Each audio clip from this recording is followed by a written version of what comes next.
কিন্তু আপনারা ভোটের কথা শুনলেই আপনাদের গায়ে জ্বালা ধরে, আপনারা নির্বাচনে আসবেন না, নির্বাচন ছাড়া। তাহলে খুনি হাসিনা যেভাবে নির্বাচন ছাড়া ছিল আপনারা কি সেভাবে চান?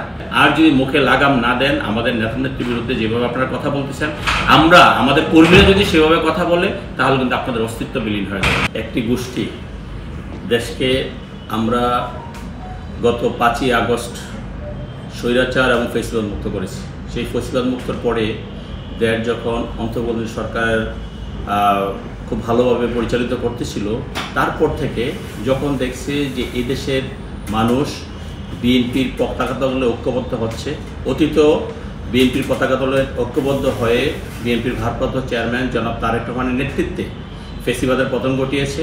এখন যখন দেখছে এই ঐক্যবদ্ধতা আগামী নির্বাচনে বিএনপিকে ক্ষমতায় নিয়ে আসবে এবং তারেক রহমান বাংলাদেশের নেতৃত্ব দিবে, তারপর থেকে আপনারা দেখেন একটি গোষ্ঠী ষড়যন্ত্র করা শুরু করেছে। কী ষড়যন্ত্র? যে ফেসিবাদের সময় যেভাবে কথাবার্তা বলতো, হাসিনা সহ তার দোসররা যেভাবে কথা বলতো, আজকে এই অন্তর্বর্তীকালীন সরকারের অনেকেই অ্যাডভাইজার আছেন, তাদের সহযোগিতায় এবং অন্তর্বর্তীকালীন সরকারের সহযোগিতা নিয়ে এই যে এনসিপি নামক যে সংগঠনটি নতুন, যাদের জন্ম এখনও 1 বছর হয়নি পুরোপুরি, তারা যেভাবে কথা বলছে এটা দেশের মানুষের ভিতরে অনেক ক্ষোভের সঞ্চার করছে। এবং আপনারা দেখেন তারা প্রতিটি নেতাকর্মীর বিরুদ্ধে যেভাবে কথা বলছে, আমরা সবসময় ঐক্যর কথা বলি, তারা এই সমস্ত কথাবার্তা বলে ও অনৈক্য সৃষ্টি করছে এবং দেশে একটি অরাজক পরিস্থিতি সৃষ্টি করছে। আপনারা দেখেছেন সেদিন এই নাসিরউদ্দিন পাটোয়ারি কক্সবাজারে তার একটি প্রোগ্রাম ছিল, সেখানে আমাদের নেতা এই দীর্ঘ 17 বছর আন্দোলন সংগ্রাম করেছে এবং ফেসিবাদের সবচেয়ে বেশি অত্যাচার, নির্যাতন, নিপীড়নের শিকার, যাকে গুম করে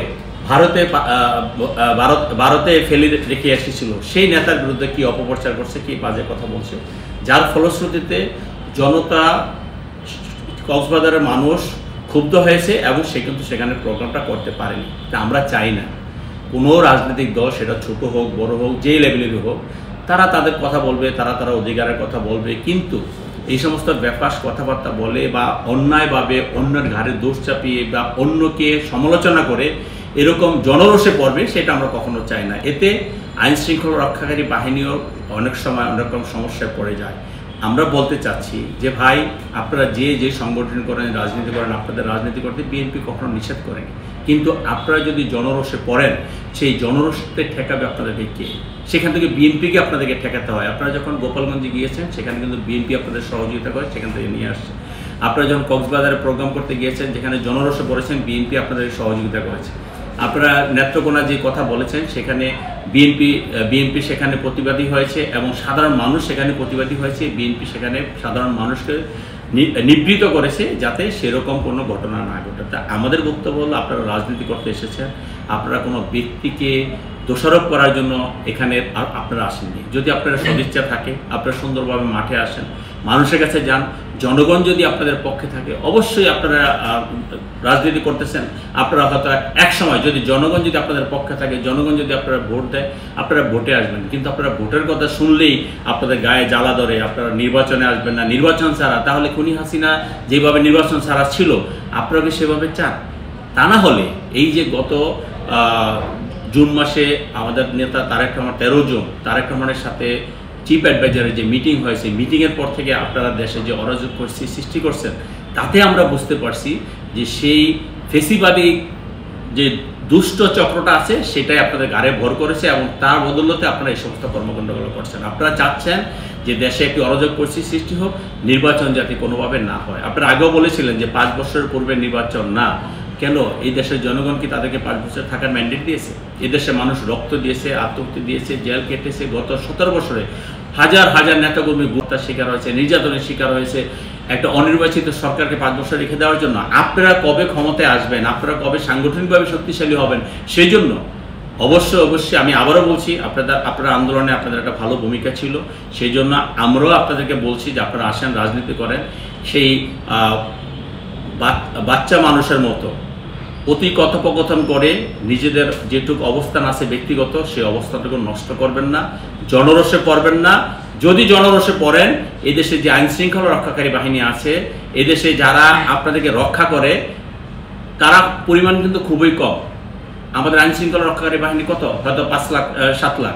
কিন্তু বাংলাদেশের মানুষ কিন্তু 20 কোটি, আপনারা 20 কোটি মানুষের জনরসে পড়বেন না দয়া করে, এবং মুখে লাগাম দেন।